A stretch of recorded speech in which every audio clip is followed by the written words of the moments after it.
Wow. This is the Filthy Truth episode number 3. Yeah. And we're gonna follow up on our last episode. We talked about Vietnam, and Filthy Phil took a trip to Live Vietnam. in Bermuda, man.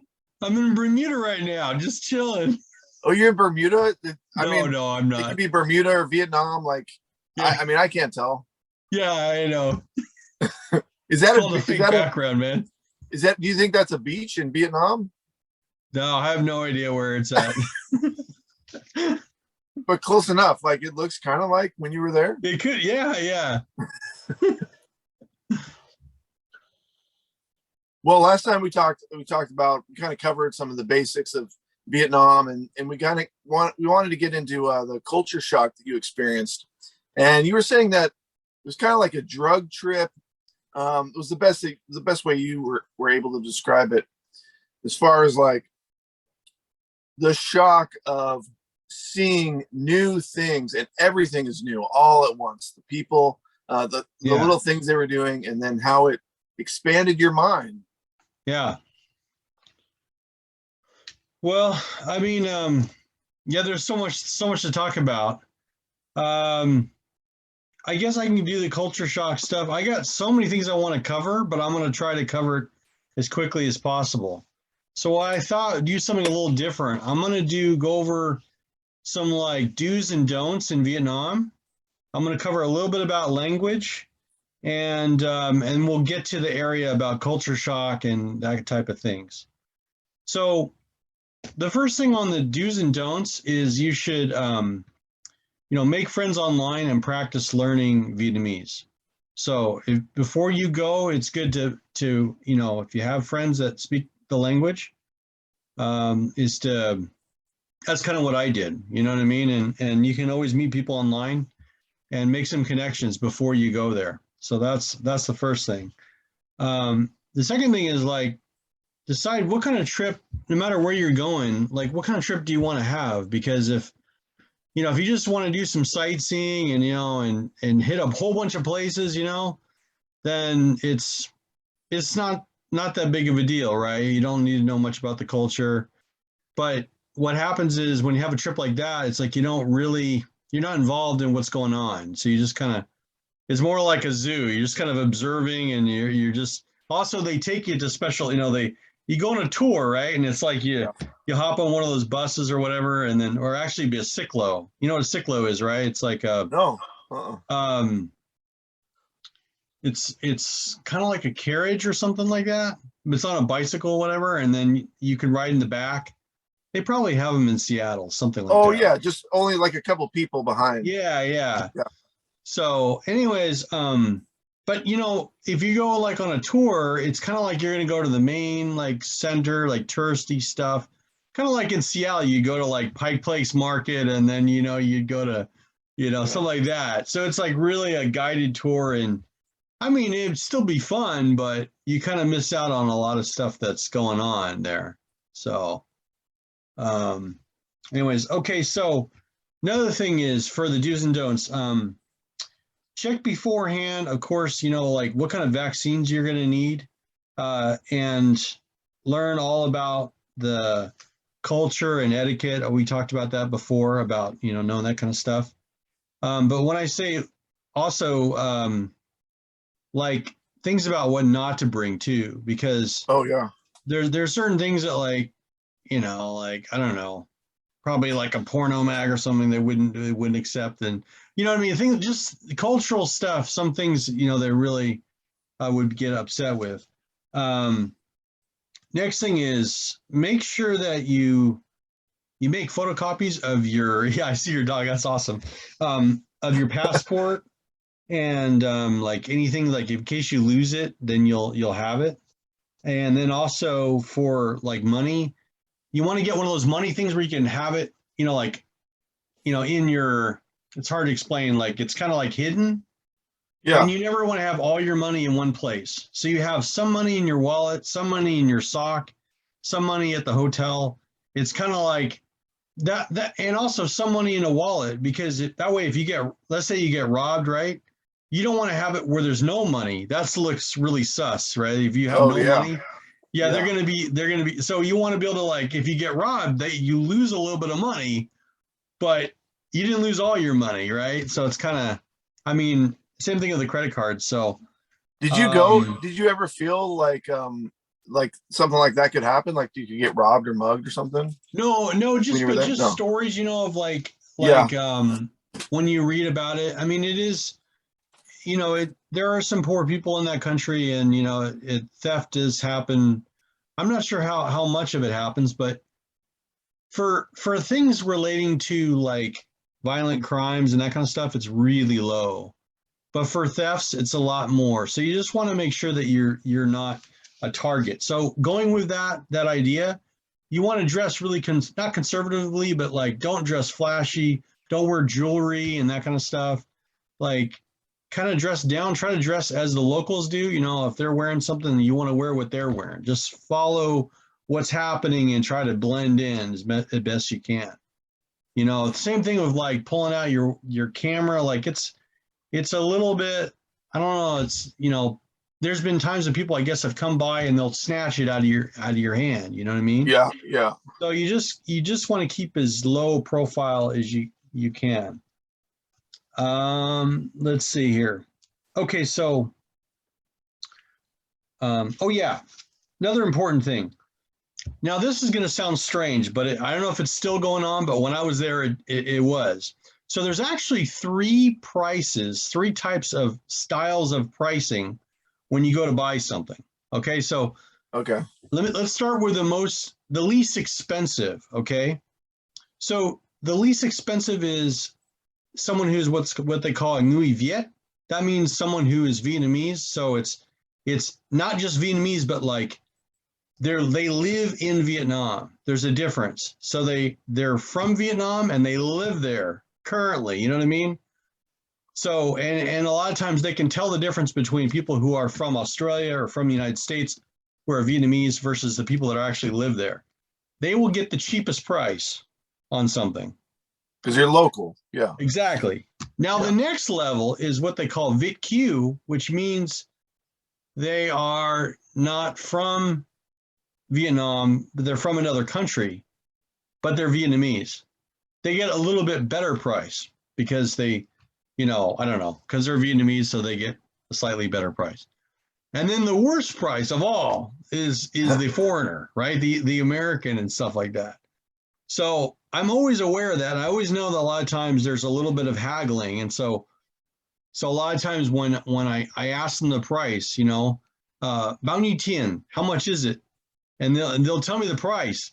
Immediately I'll say "Tôi không muốn," which is like I don't want, and or "Makwa," which means too expensive. I tell them right away, I don't even care what the price is. I just "Makwa," you know what I mean? So that way I like lock it in. Hey, I know what's going on, right?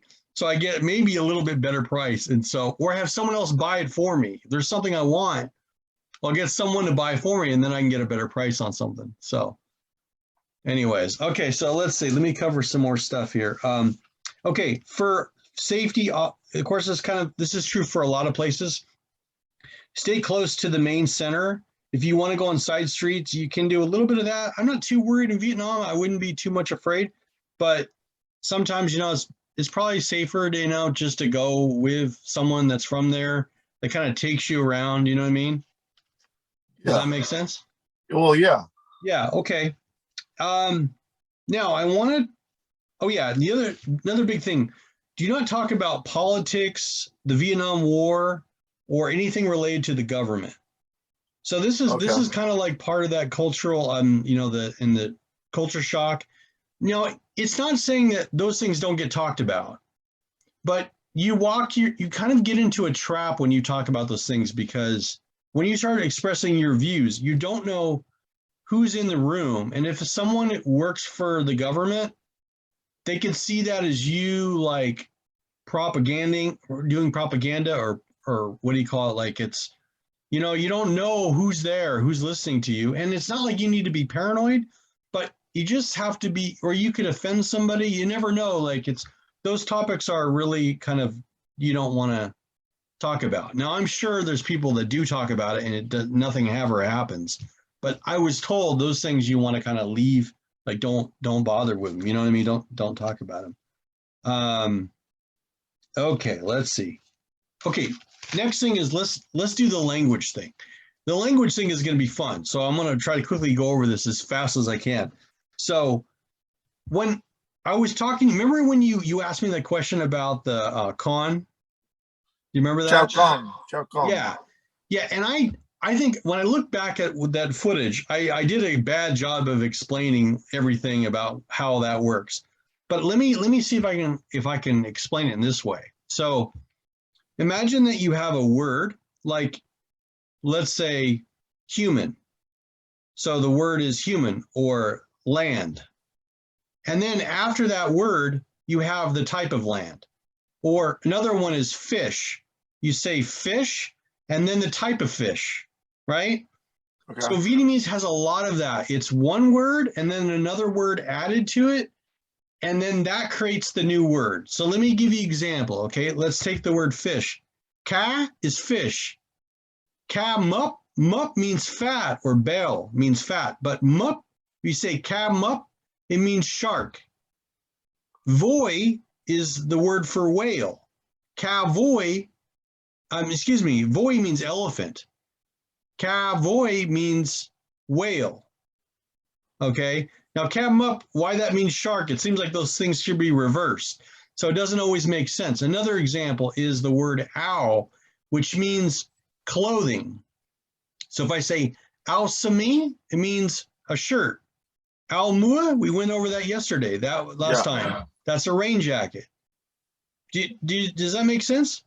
So no. It's okay. So it doesn't make sense to me. It's it's sort of reversed the way maybe English is.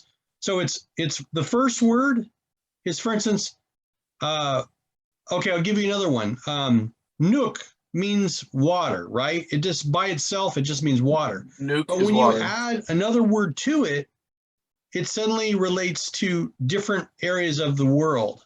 So for instance, if I say Nuke An, it means England.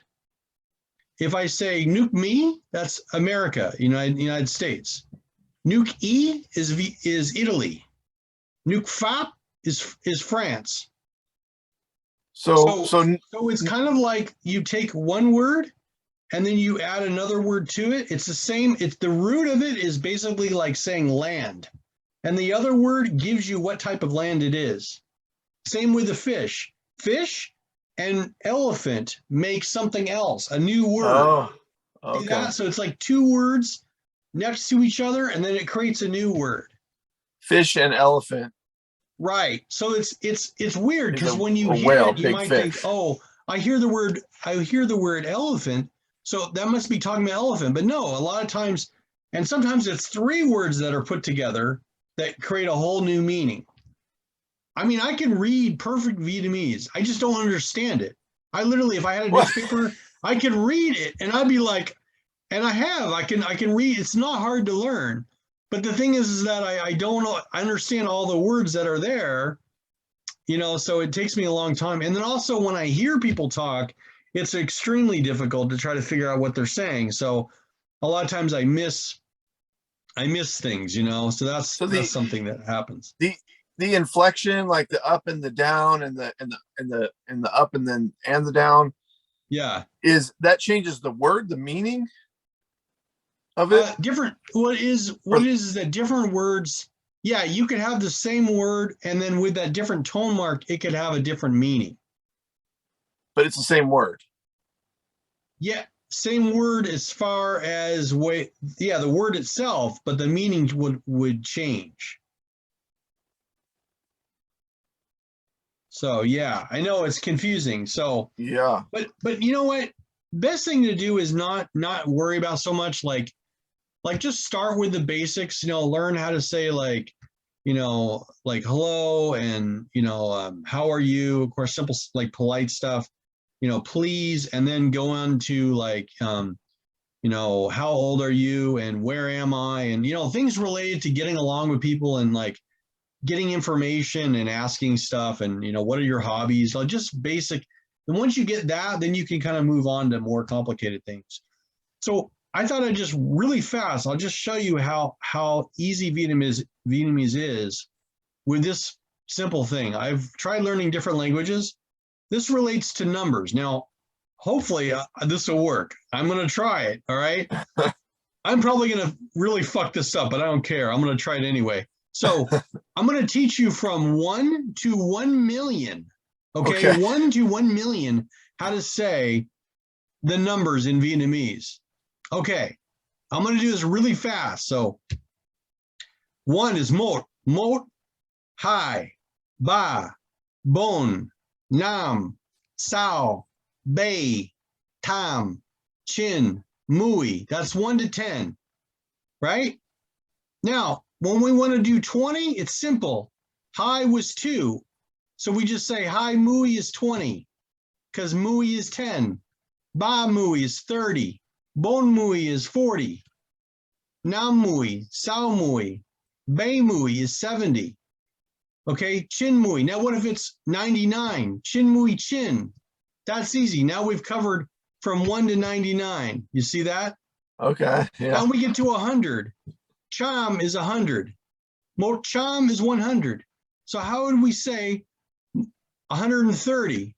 Well, we know ba is 3.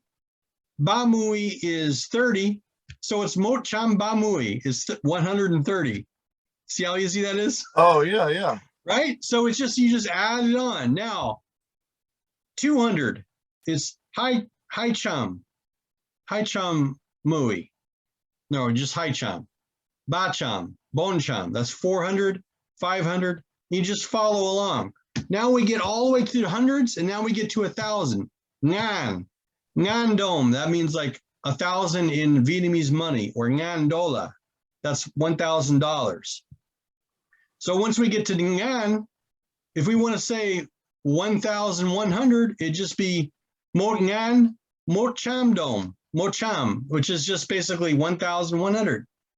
So the only thing that gets a little bit weird, I've had people correct me and they'll say, oh, you have to say lay. It's like if you say 103, I guess the correct way is to say mot cham lay ba, which means, I don't know why the lay is in there, but maybe it's like, I don't know. It confuses me about that. But if you said mot cham ba, I think they would say, oh, okay, that's 103 or whatever.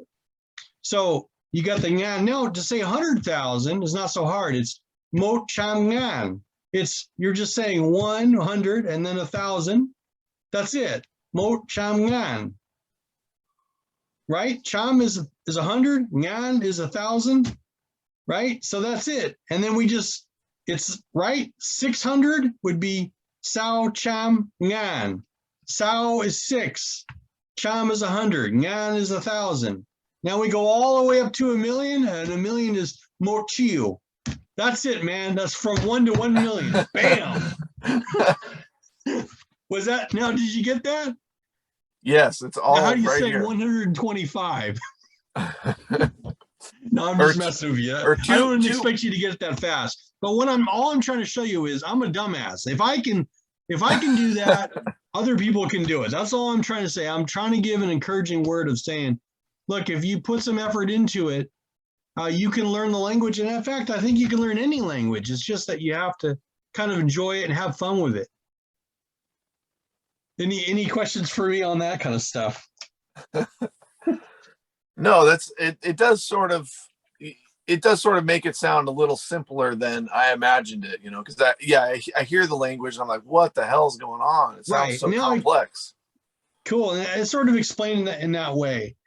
And then of course, I think in a way it makes it easy when I was explaining about the parts where you have this word that gives you kind of an idea of, I'm trying to think of another word that when we mention con, that also means animal. Remember I told you that con means animal.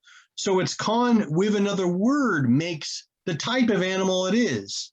So we had con ache, which is a frog, right?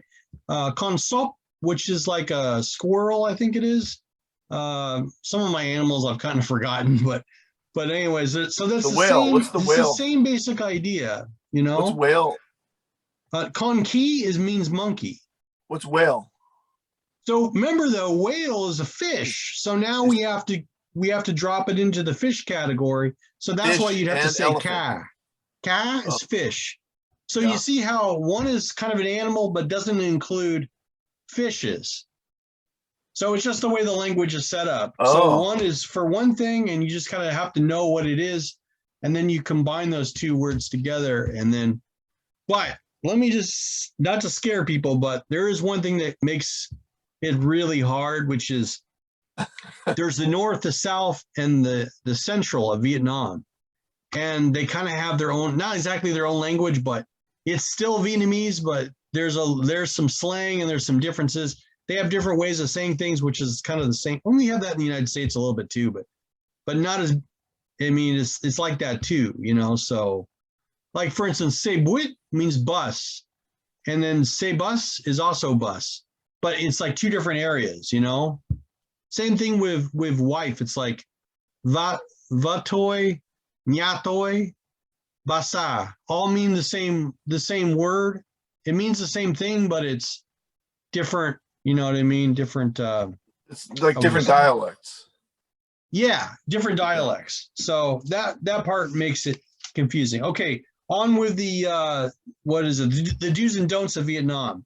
Okay, so I would say go off season if you can. Like there's sometimes it's good to go on season, but you know you can get a better deal. Don't go during Tet, which is New Year's, just because it's super expensive. I mean, I mean, it'd be fun to go during that time, which is the New Year's, but that's in February. So I usually wouldn't go there because it just would cost too much money. The plane ticket is super expensive. So the other thing is if you want to travel somewhere, don't do it on your own. Like best thing is you really inexpensively just hire a driver and have them take you everywhere.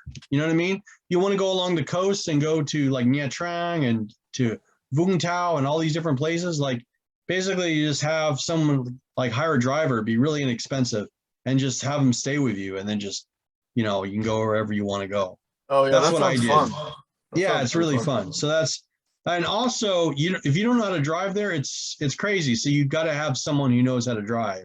Oh yeah, Otherwise, you know, so I know that from watching all the movies, like all the motorcycles and stuff like that, yeah. and the carts Now, and all I, like animals and stuff in the streets, right? Like goats and stuff like that. yes, exactly. There's all Yeah. kinds of different crazy stuff going on. So, and then what makes it fun.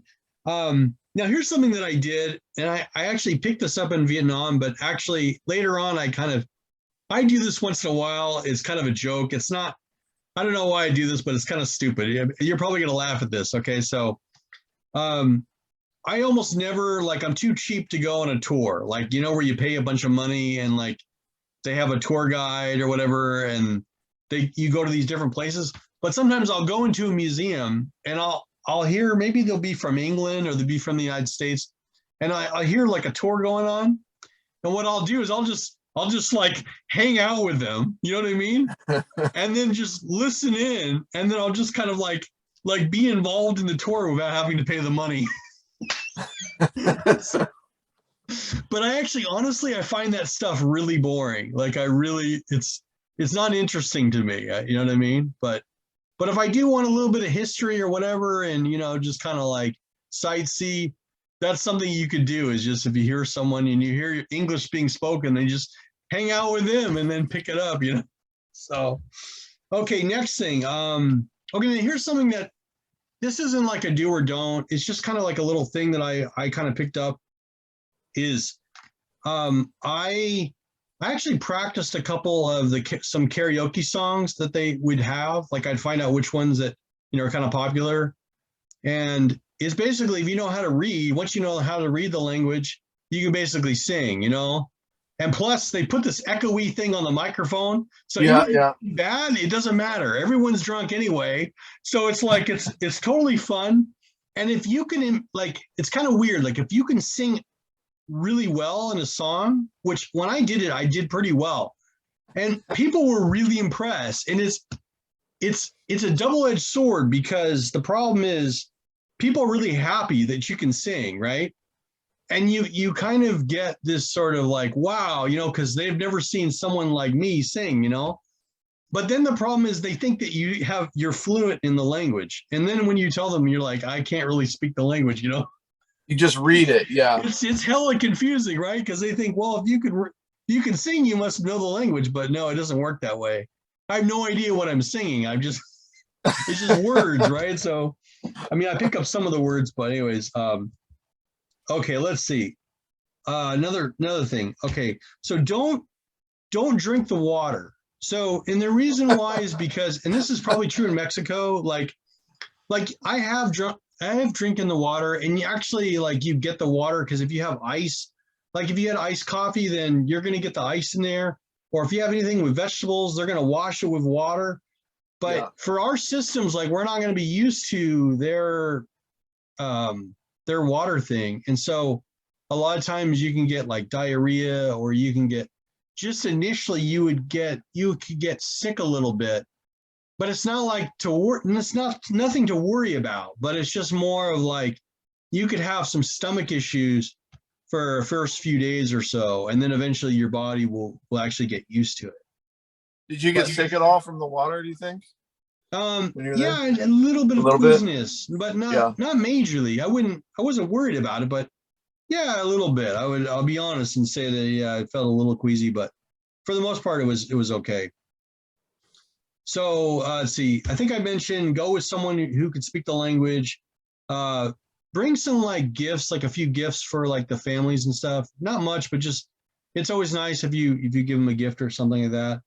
And then a good resource, although I don't think it's as good as it used to be, but it's called the Lonely Planet.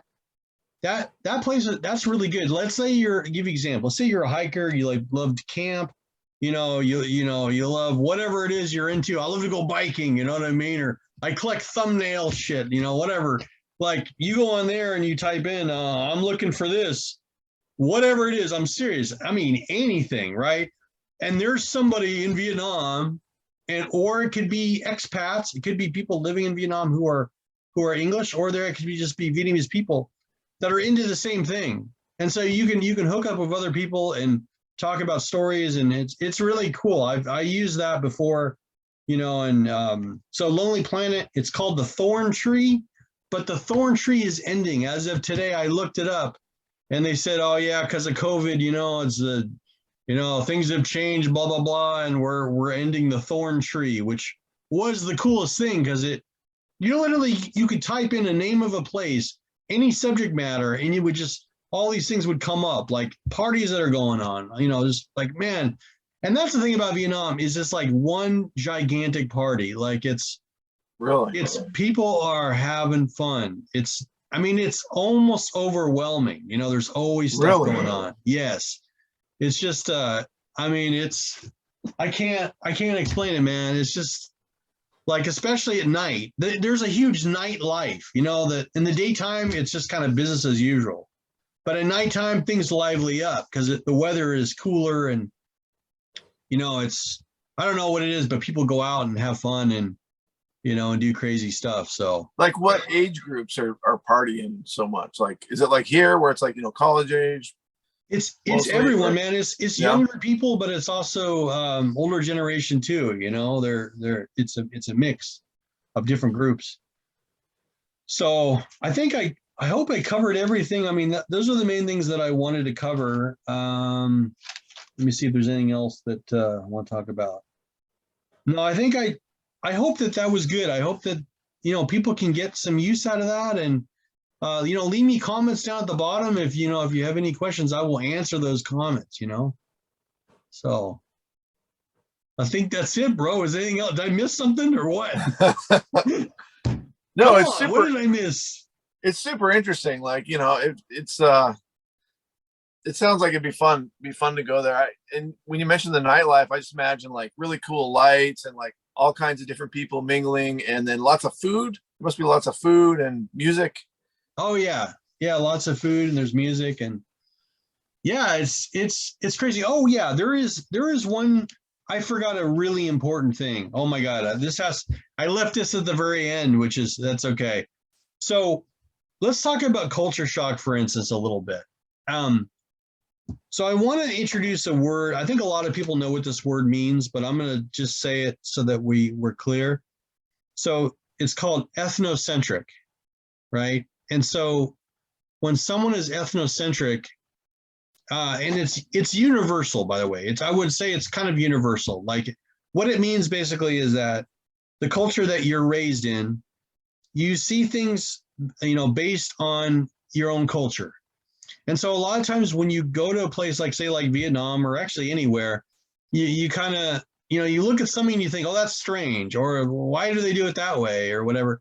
And so you're sort of judging based on your own culture, and you have to realize that they have their own culture. So there's always reasons why they do the things they do. So even the stuff that seems kind of odd, like there's usually a reason behind it.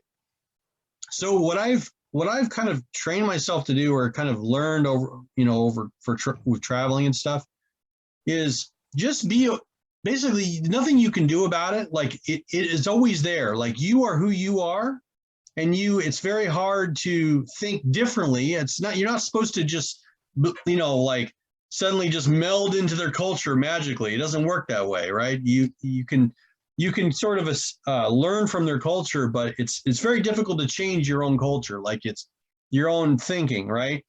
But what you want to do is when you see something, is to kind of like just take it in, understand it, and before you react, before you say something, right? Just think a little bit before you talk. That's it. What if you can do that, you get yourself in a lot of no trouble. You know what I mean? You can save yourself a lot of heartache by just relax, breathe in, watch what's happening in front of you, and just ask yourself, like, you might be thinking, oh, it must be this or it must be that. Don't even worry about it. Eventually it'll make sense. You have to just wait and see. And there's some things that you might see that you might go, oh man. And then there's some things that may be really difficult to deal with. Those things where it's difficult, where it really conflicts with your who you are, just, you can make an excuse, just kind of say, oh, I have to go, or, in other words, like just don't be impolite. Just be like, okay, I need to leave or whatever. And thank you for whatever, and just move on. Does that make sense? Yeah, I mean, that sounds kind of scary in a sense, but really you're a visitor. You're there just to observe. You're just there to observe and absorb, Yeah. and not really insert yourself into their, like, try to change what they're doing or change their culture. Yeah, I don't want to scare people. It's not scary. It's just you're just, a lot of times you might see something that is a little different, and it's just what the reason why Americans kind of get this sort of ugly American sort of tourist thing going, is because we do that. We have this thing of like like, oh, they're not doing it the way I think they should do it. And it's just like, I don't know, it's hard to explain, but it's just, so for me, like, I don't want to be that kind of person. I want to be sort of, understanding. And I don't know if that makes sense, but so yeah, that's a big thing. And I'll give you some examples if you want. Like, I'll give you some examples where, it's not, yeah, it definitely was a little bit rough for me to see, so. Oh, yeah. So there was one time when they had some food, and so it was like, I don't know what it was, maybe some chicken or something, I don't know, some rice or whatever. And this person brought out like a rooster, and the thing is that there was, and I don't know if it was a ceremonial thing or whatever, but the blood of the rooster was to be put on the plates, you know what I mean? And so they actually slit the rooster's throat, and blood. And I have to tell you, like, seeing that was really hard, because I never lived on a farm, so I never seen like animals die in front of me, you know what I mean? Right. And so it felt difficult to see that. Also, they're by like, the way, I ate it. I ate it because what I always say is, I say, hey, all these millions of Vietnamese people eat it. I can fucking eat it. You ate it. I can eat it. Right? Like, it might scare the shit out of me, but I'm going to do it. I'm going to do it because I'm going to, you know what I mean? Like there might be some things I won't do, but for the most part, I'm open. I'm open to try it, you know, because I don't want to be impolite. I know that may be a little bit stretched too far, but again, if it was something that bothered me like majorly, I could have probably excused myself and said, oh, you know, I don't feel well or something. And that would have been maybe a better way to go. Man, to me, it sounds like they ruined a good meal. You know, they poured chicken blood all over they poured it. some, right. So, and I don't know that that improved the taste. I don't, Yeah. you know what I mean? Like, I don't think so, but it doesn't matter. They liked it. That's their thing. And so I went along with it.